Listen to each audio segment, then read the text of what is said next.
Well, Broncos country, in 3 days, the rookies are reporting to training camp 1 full week before the rest of the veterans get there. It's always an exciting time to get the rookies in, hear about some of the reports coming out from them before the rest of the team joins them. But we have a potential of staring a potentially pretty ugly situation with our first two draft picks potentially holding out due to contract situations that, to be fair, aren't really the Denver Broncos front office's fault, but we're going to dive into that, guys. So if you love Denver Broncos sports, man, you're excited about the season, check some of the other videos out, like and subscribe, join the community. If you love Denver sports, man, I'd love to have you guys join me, and let's get right into it. So as we know, of all the 7 players that the Broncos had picked in the 2025 NFL draft, everybody in picks rounds 3 through 7 have been signed. The only ones are the first and the second round pick, arguably the most important, in Jahdae Barron and RJ Harvey, right? And so looking at the RJ Harvey situation, it's going to be in kind of what Mike Kliss from 9 News is considering a league-wide snafu. So let's break this down a little bit. So he's saying that Harvey is caught up in a league-wide second-round quagmire where the twisted issue centers around guaranteed money. Thank you, Houston Texans, for making everybody's life that much easier. These days, signing bonuses and salaries for rookie draft picks are slotted according to their overall number, which we know. Harvey, who looked good during the OTAs, blah, blah, blah, in May and June as a runner and receiver, is slotted for a 4-year, $7.35 million contract and includes a $1.99 million signing bonus. So we know what the terms are going to be.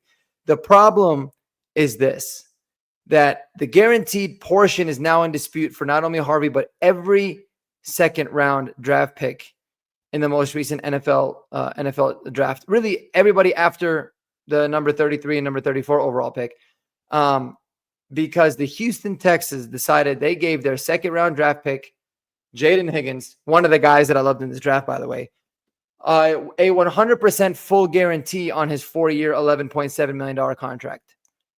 And it was the first time a second-round draft pick received a fully guaranteed contract. The previous year's guy, Ladd McConkey, had 91.5% of the contract guaranteed. So listen, I know at the end of the day, you're talking about peanuts on the dollar. Most second-round guys usually play out their contract anyways because, teams invested a high pick on them. They're not going to be that expensive really at any point of the rookie contract. So it's pretty rare that they don't get the contract anyways. But the fact that the Houston Texans gave Jaden Higgins 100% is now causing a huge issue for the rest of the league, right? Because no other second-round picks are drafted. And so it's pretty crazy. There you go. So because that one was done before the Cleveland Browns ultimately signed Carson Schwessinger, who was the 33rd pick, so he's right before Jaden Higgins, they were kind of forced to give 100% guarantee to him as well. And now, as they should, the agents and the players, anybody drafted in the second round, is going to want to have that fully guaranteed contract, right? Sorry, guys, it's a little bit late, so my brain's a little bit slower. But here's where it becomes a really big difference and a big issue. Because when you look at, if you're using the exact same comparison, right, for RJ Harvey, who was taken in 60th overall, last year's number 60 overall pick, Buffalo safety Cole Bishop, got $3.47 million guaranteed from his 4-year contract of $6.55 million, which is equivalent to 53%. So he essentially got 2 of the 4 years fully guaranteed. And now all of these guys are going to be looking for a 100%, right? Or they want to get the fully guaranteed like the rest of the guys. So I think that this is going to be sorted out. It's just going to be one of those things where you got to get the other teams in the league to start biting. And I think the way that you look at it, the way that makes the most sense for me is you look at it and you say, okay, the number 34 pick last year, Ladd McConkey, got 91.5%. Now we got 100% guaranteed. So it's a 8.5% bump. Just do some simple math and bump everybody else's guarantees from the previous years up to that level. But it gets a little complicated because, 33 got fully guaranteed. The number 34 pick got fully guaranteed. Okay, now the number 35 pick is going to want it. And then if he gets it, the number 36 is going to get it. So it could be a domino effect. That being said, deadlines usually spur action. I think that you're going to start to see other teams that have second-round picks get their guys signed. The Broncos will obviously follow suit. I don't really care if RJ Harvey's contract is fully guaranteed or not. At the end of the day, I think he's going to play out the full 4 years anyways, or at least we got to hope that he does. But that's really what it is. And then, hey, listen, if you wanted to cut a second round pick after, entering year 3, you're not really saving an astronomical amount of money anyway. So it's not like it's going to make all that much money, whether you saved it or whether you have to eat it as debt cap. It kind of is what it is. So really annoying, but it's one of those where it's setting a league precedent. I don't think it comes down strictly to the monetary aspect as much as it's like the league precedent, because if you do it this year, all of a sudden to second round picks, it's good.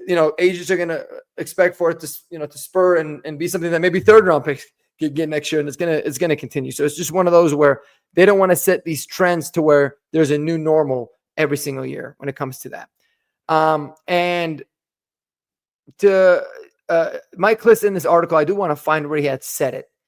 He said something along the lines of Jahdae Barron, and he was saying that, here, I'll share it with you guys here. So he said, Broncos first round draft pick corner Jahdae Barron is also unsigned. However, his issue is much less complicated than Harvey's. It would be a surprise if Barron's contract is not resolved by Wednesday's rookie reporting date. I really don't understand, though, why he's not signed yet. That's the really weird thing. It's going to be a fully guaranteed contract, and it's going to be for, the exact amount that it's going to be for. The number 19 pick in the NFL draft, Emeka Egbuka, has signed his contract, and the number 21 pick has also signed his contract. Both of them are fully guaranteed. You know exactly where he's going to fit in. Don't know why it's taking this long. It's a little bit weird.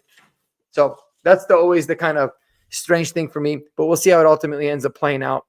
Anyways, I think that the deadlines, for rookie minicamp coming up on Wednesday, it's kind of a good thing that it's really a week before the actual training camp starts. It might trickle into Wednesday or Thursday. Maybe RJ Harvey sits out. I don't really know. I'm not a big fan of it, but I think it's ultimately going to get resolved. But it's definitely one of those annoying things and something that I think Bronco fans should certainly keep an eye out on. Let me know what y'all think about this whole situation, man. It's a little bit weird. But I'm expecting for it to get done. And then I want to hear some updates about, some of the current guys. And I think if you can just figure out how to get these 2 draft picks signed, you can put all your attention and your focus into the rest of the players that you're looking to extend as well. So let me know what y'all think below in the comments, man. Y'all take it easy, brother. Go Broncos. And until the next video,